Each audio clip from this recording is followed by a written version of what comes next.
बिलावल भुट्टो जरदारी साहब ने बराह रास्त तनकीद किया आप पर, आपके बयान पर, और कहा कि आग बुझाने के बजाय तेल छिड़का आपने, अल्फाज वापस लेने का मौका मिला आपको मगर आप अपने अल्फाज पर कायम रहे, जिद करके मामला ख़राब किया आपने। वज़ीर आज़म मामलात को सियासी तरीके से हल करना चाहते हैं मगर उनके अपने वज़रा उनके कंट्रोल में नहीं हैं। बिलावल साहब is entitled to say anything.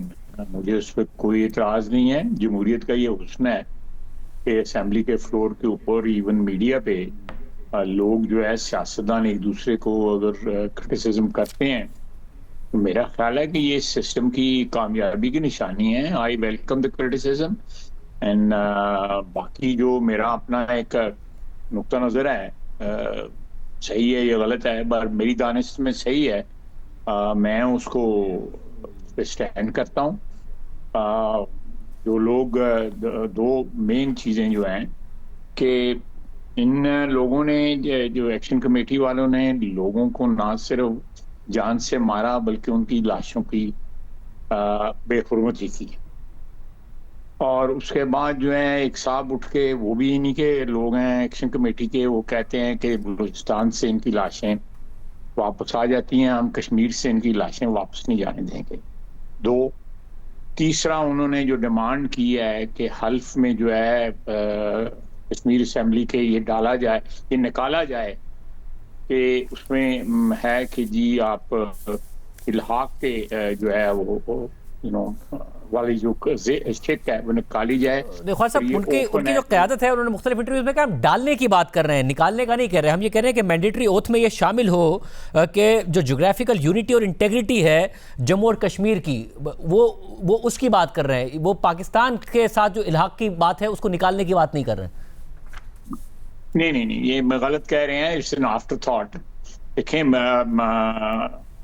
मोहतरम राना सनाउल्लाह साहब की उनसे बातचीत हुई है और उन्होंने असेंबली के फ्लोर पे कहा है, राणा साहब से आप पूछ लें। राणा साहब ने आज भी ये बात कही है, राणा साहब ने आज भी ये बात कही है, मगर उनके जो रहनुमा है वो ये कहते हैं कि हमारे कुछ लोगों की ये राय हो सकती है बट हम अपने प्लेटफॉर्म से जो बात कर रहे हैं वो ये कर रहे हैं।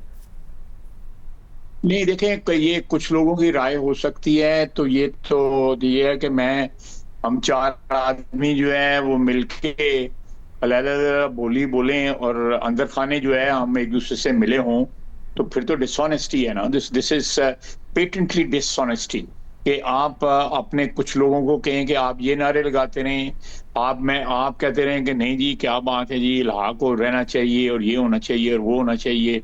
दो आदमी जो है वो लाशों की बात करें, तीसरा आदमी जो है वो इल्हाक की बात ना करे, वो कश्मीर की मर्जर की दोनों की बात करके इंडिपेंडेंट बात करे। जो प्लेबिसाइट के की जो बेसिस है, उसके जो फंडामेंटल्स हैं उस पर अटैक है। यानी अगर कश्मीर, हमारी तरफ से कश्मीर में ये आवाजें आनी शुरू करें तो हमारा स्टैंड जो है प्लेबिसाइट का, वो तो फिर इंडिया को बेनिफिट मिल रहा है ना फिर इनकी इन आवाजों के साथ जो है। मगर बिलावल भुट्टो जरदारी साहब यही तो कह रहे हैं कि आपने जो बात की जिसमें आपने जाहिर है कुछ लोगों के, रावला कोट के जो लोग हैं उनकी कश्मीरी होने पर ये सवाल उठा दिया, तो वो कह रहे हैं कि पाकिस्तान का मौकफ इससे भी कमजोर होता है अगर हम इस तरीके से जाएंगे और कश्मीरियों को इस तरीके से। मेरी बात सुने, मैं आपको एक्सप्लेन करता हूँ ना। देखिए, तीन किस्म की कैटेगरीज हैं कश्मीरियों की। एक वो लोग हैं जो इस वक्त वैली में जो है पाकिस्तान की मोहब्बत में जो है ना वो हर चीज कर गुजरने को तैयार है। वो जेलों में बैठे हुए हैं, पूरी उम्र कैद हुई है, फांसियां लग गई हैं, उनका कत्लेआम किया जाता है। ये तारीख का हिस्सा है, आपको भी पता है, मुझे भी पता है। बात एक तो वो कैटेगरी है कि वो आज भी पाकिस्तान की मोहब्बत में गिरफ्तार हैं। जब यहां से जिस किस्म की आवाजें आ रही हैं, आप भी सुन रहे हैं, मैं भी सुन।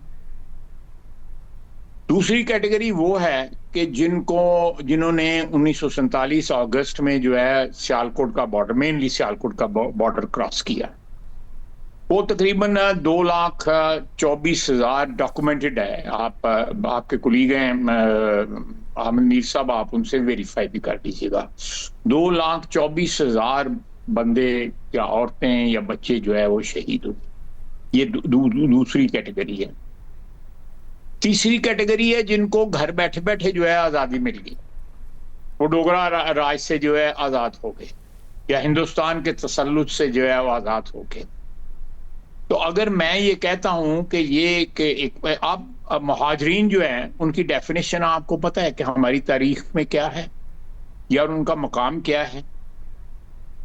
जो लोग जिन्होंने हिजरत की, मदीने हिजरत की, उनका देखिए ख्वाजा साहब, आपने तो सवाल उठाया ना कि बाय बर्थ कौन कश्मीरी है कौन नहीं है, फिर आपने लैंग्वेज के ऊपर सवाल उठाया कि कौन सी लैंग्वेज वो बोलते हैं। अब पाकिस्तान में तो हमने बचपन ही में ये पढ़ा कि पाकिस्तान की तो खूबसूरती ये है कि लाहौर में जो पंजाबी बोली जाती है, फैसलाबाद में ज़रा अलग, सियालकोट में ज़रा अलग, साउथ पंजाब में आए सराइकी, सिंध में आए सिंधी उर्दू। तो अगर मेरे आबा अजदाद इंडिया से आए थे, मैं पाकिस्तान में पैदा हूँ, तो आप इस पर थोड़ी सवाल उठाएंगे मैं बाय बर्थ पाकिस्तानी हूँ या नहीं हूँ, कुर्बानी। तो ये आपने तो ये सवाल उठाया। मुझे थोड़ा सा मौका दें। मैं लैंग्वेज की बात जो है ना टोटली डिफरेंट है। वो लैंग्वेज जो है हमारे पंजाब के कुछ इलाकों की लैंग्वेज है जो आजाद कश्मीर में भी बोली जाती है, वो लैंग्वेज है। कश्मीरी जो है वो कश्मीरी इज टोटली डिफरेंट, वो एक डिफरेंट लैंग्वेज है जो वैली में बोली जाती है और आजाद कश्मीर के भी बहुत से हिस्सों में बोली जाती है। जो लोग उधर से महाजिर होके आए हुए हैं वो वही जबान बोलते हैं। लेकिन जो इलाके जो है जो हमसाए हमारे हमसाए में हैं, जो पंजाब के साथ साथ जो है रन करते हैं, उनमें जो है कश्मीरी जबान नहीं बोली जाती, उसमें पाकिस्तान की जो हमारी पोठवार की जबान है वो बोली जाती है। तो ये मैंने जो बातें की है बिल्कुल मैं उनको स्टैंड करता हूँ। मगर आप तो इस पे सवाल उठा रहे हैं कि फिर कश्मीरी होने पे सवाल उठा रहे थे। जबान वो कोई भी बोलते हो, बाय बर्थ जो जहां पैदा हुआ है, अगर उसको वहां की आइडेंटिटी नहीं मिलेगी। मैं कम से कम जो है कैटेगराइज जरूर करता हूँ कश्मीरियों की कि जिन्होंने कीमत अदा की है और जो आज भी कीमत अदा कर रहे हैं, अपनी आज़ादी के लिए स्ट्रगल कर रहे हैं, या जो आज़ाद हो चुके हुए हैं, जो महाजरीन हैं, जो पाकिस्तान की सरजमीन पे रहते हैं, उन्होंने कीमत अदा की हुई है। और बाद लोगों को ये सारी फैसिलिटी जो है आज़ादी की फैसिलिटी मुफ्त मिली हुई है।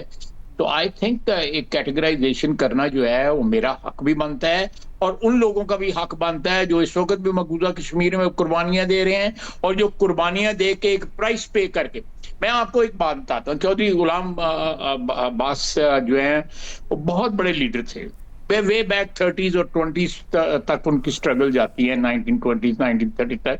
वो पायनियर थे कश्मीर की मूवमेंट के या कश्मीर की स्ट्रगल के, और बहुत बड़े लीडर थे। महाजिर सीट से वो इलेक्ट हुए थे जो है, और इब्तिदा आजाद कश्मीर की उनसे हुई। उन्होंने जो कुर्बानियां दी हुई हैं मैं एक्सप्लेन नहीं करना चाहता। उनके बच्चे अभी भी माशाल्लाह जिंदा हैं, मैं उनको जाती तौर पे जानता हूँ। एक बैंकर हैं, एक मेरे से सीनियर थे स्कूल में। उन लोगों को क्यों ये डिमिनिश कर रहे हैं या क्यों अंडररेट कर रहे हैं उनकी कुर्बानियों को, जो है जो लोग यहाँ से, या KH खुर्शीद यहाँ से जो इलेक्ट हुए, या मकबूल भट्ट शहीद जो हैं वो यहाँ से इलेक्ट हुए, ये महाजिरों की सीट से इलेक्ट हुए हैं। मुझे ये बताया जाए कि ये महाजिर जो हैं इनको एक्सक्लूड करके, और इसमें पॉलिटिकल फोर्सेस हमारी पाकिस्तान की भी जो है उनको बैक कर रही हैं, बिकॉज उनका ख्याल है कि ये सीटें 12 में से ज्यादा सीटें पंजाब में हैं तो पंजाब इनको इन्फ्लुएंस कर सकता है। ये सारा इट इज ऑल पॉलिटिक्स। अगर पॉलिटिक्स है तो ये तो हुआ है ना कि जो इन सीटों को वहां की पॉलिटिक्स में मैनिपुलेशन के लिए इस्तेमाल किया गया है, जो उनका एतराज है। चले मैं आपकी अगर आर्गुमेंट मान लेता हूं तो आर्जी तौर पे मान लेता हूं, लेकिन मुझे बताए किसने नहीं किया, एक्सप्लॉइट किया किसने नहीं किया? अगर उनकी फेवर में एक्सप्लॉइट हो जाए तो वो बिल्कुल कोशर है, वो हलाल है, और किसी और की एक्सप्लॉइटेशन का शिकार हो जाए ये चीजें जो है तो वो हराम है। ये प्रिंसिपल सियासत नहीं है, ये अपॉर्चुनिस्टिक सियासत है।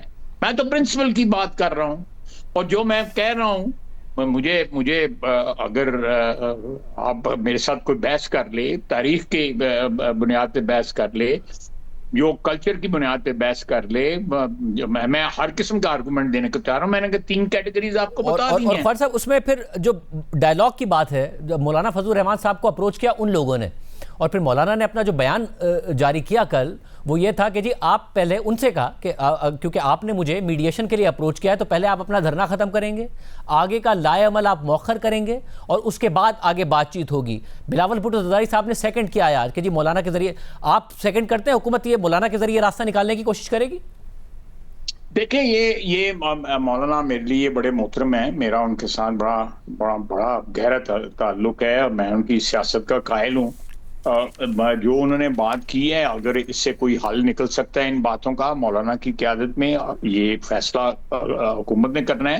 लेकिन मुझे ज़ाती तौर पे मौलाना की इस सालसी के ऊपर कोई इतराज़ नहीं, लेकिन इसमें मैं प्रिंसिपल जो हैं वो यही होंगे कि जिन्होंने पाकिस्तान की ये जो जज्बाती बात है शाहजेब, कि हमने उनकी आज़ादी को, उनकी जो है जो स्ट्रगल है या कश्मीर की आज़ादी जो है उसको सीने से लगा रखा हुआ है।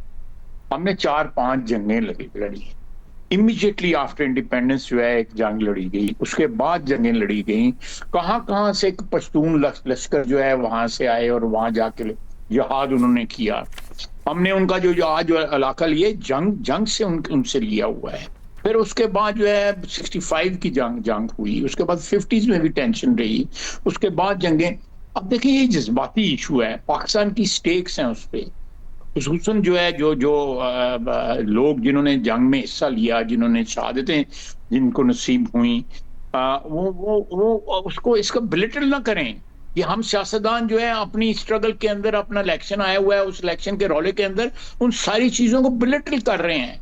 कि जो लोग आज भी सियाचिन में, जहां पे जो है लोग वापस नहीं आते, वहां पे इतनी सख्त सर्दी होती है, वहां ये सारे का सारा इलाका जो है ये कंट्रोल लाइन के साथ जो है ये पाकिस्तान, सारा पाकिस्तान उसको गार्ड कर रहा है। उसमें बलोची हैं, सिंधी हैं, कराची के हैं, गिलगिती हैं, बल्ती हैं, पंजाबी हैं, पश्तून हैं, सारा पाकिस्तान तो हमें कोई हक नहीं है कि हम उसके ऊपर कमेंट करें या हमारी असेंबली में उस पर कमेंट हो। और वो इतने सेंसिटिव हो गए हैं कि बंदे मार रहे हैं, गालियां दे रहे हैं। ख्वाजा साहब, ज़रा एहतजाज का हक होना चाहिए, मगर एहतजाज की आड़ में वायलेंस का हक किसी को नहीं है। ये बात ठीक है कि कोई वायलेंस नहीं करेगा, सड़कें बंद नहीं करेगा, ये कोई आइन हक नहीं देता इस बात का कि आप एहतजाज की आड़ में वायलेंस करें। बट उन्होंने लोगों की आंतें लगाई, publicly people were lynched, Khwaja Sahab, but publicly were lynched Rawalakot के अंदर। ख्वाजा साहब, बट अब क्योंकि सिर्फ ऐसा नहीं है कि असेंबली के अंदर या कहीं बात करने पर वहां पर लोगों को एतराज हो रहा है। बिलावल भुट्टो ज़रदारी साहब तो आपके इत्तेहादी हैं ना, उन्होंने आपकी बात पर एतराज उठाया है। जहां पर मैं कह रहा हूं कि एहतजाज मोस्ट वेलकम, मगर ख्वाजा साहब, जहां एहतजाज में वायलेंस का किसी को राइट नहीं है, वहीं पर जो सियासी जमातें होती हैं वो डायलॉग के जरिए हल निकालने की कोशिश करती हैं ना। जो सिक्योरिटी एस्टैब्लिशमेंट है, मगर ख्वाजा साहब, जो सिक्योरिटी एस्टैब्लिशमेंट है, जाहिर है वो एक सिक्योरिटी लेंस से हर चीज को देखती है। वहीं तो सियासी जमातें अहम होती है कि वो अपना किरदार अदा करें। अगर मौलाना कोई बात कर रहे हैं, बिलावल कोई बात कर रहे हैं, आप लोग कोई रास्ता निकालने की कोशिश करें ताकि वायलेंस अवॉइड हो सके, बजाय इसके कि हुब्बुल वतनी पर सवाल उठाए जा रहे हो, चाहे वो बलूचिस्तान में हो, सिंध में हो, कहीं पर भी कोई बात करे तो उसकी हुब्बुल वतनी पर सवाल उठा दिया जाए। नहीं, मैं आपकी बात से 100% एग्री करता हूं कि बातें जो है अल्टीमेटली जो है 14-15 साल लड़ाई जो है वियतनाम में हुई, लेकिन अल्टीमेटली उसमें एकॉर्ड हुआ। उसमें मैं पेरिस में थ्रू आउट बातचीत जारी रही, दुनिया के तमाम खित्तों में जहां जहां लड़ाई हुई। अभी देखना, अभी जो 3 दिन पहले 4 दिन पहले जो हमने एकॉर्ड करवाया है वो बातचीत के जरिए तय हुआ है ना। बातचीत ईरान की और अमेरिका की जो बातचीत जो है, जिसमें अल्लाह का फजल है, अल्लाह ताला ने हमें बड़ी इज्जत दी है। मैं आई बिलीव इन डायलॉग, लेकिन at the same time I believe in expressing my views also. उससे कोई एग्री करे या ना करे, मैं उनका एहतराम करता हूँ, लेकिन मैं अपने व्यूज जो एक्सप्रेस करता हूँ। और मेरी पार्टी जिस दिन मुझे शट अप कॉल देगी, मैं शट अप हो जाऊंगा। यानी आज बिलावल की तकरीर के बाद भी या उससे पहले भी वजीर आजम ने या पार्टी ने कुछ नहीं कहा आपको? नहीं, मुझे किसी ने कुछ नहीं कहा। और ख्वाजा साहब, तो फिर ये जो मौलाना वाला रास्ता है, आप समझते हैं एक सही रास्ता है? अगर खुद उन्होंने अप्रोच किया और मौलाना भी उनसे डिमांड कर रहे हैं कि आप धरना भी खत्म करेंगे, और मैं आपसे फिर जानना चाह रहा हूँ, और आप अपना अगला लाएमल भी नहीं करेंगे? देखें, मौलाना के साथ अगर कोई बातचीत होती है, हमारी पार्टी भी करती है, बाकी पार्टीज भी जो वहाँ के एलिमेंट्स हैं कश्मीर के अंदर के, वो उस पर एग्री करते हैं। मैं कौन होता हूँ इतराज करने वाला। मैंने एक अपना व्यू था वो एक्सप्रेस किया है। अगर किसी को नापसंद है तो वो भी उनका हक है कि उनको उन्होंने नापसंद किया है। कोई सपोर्ट करता है तो वो भी मोस्ट वेलकम। मैं एक सियासी वर्कर हूँ। लोग मुझसे इख्तलाफ करते हैं, मेरी सियासत के साथ करते हैं, मेरे सियासत के स्टाइल के साथ करते हैं। अल्हम्दुलिल्लाह। मैं 35-36 साल हो गए हैं। कितनी जिंदगी बाकी है, कितनी सियासत बाकी है, ये तो अल्लाह को पता है।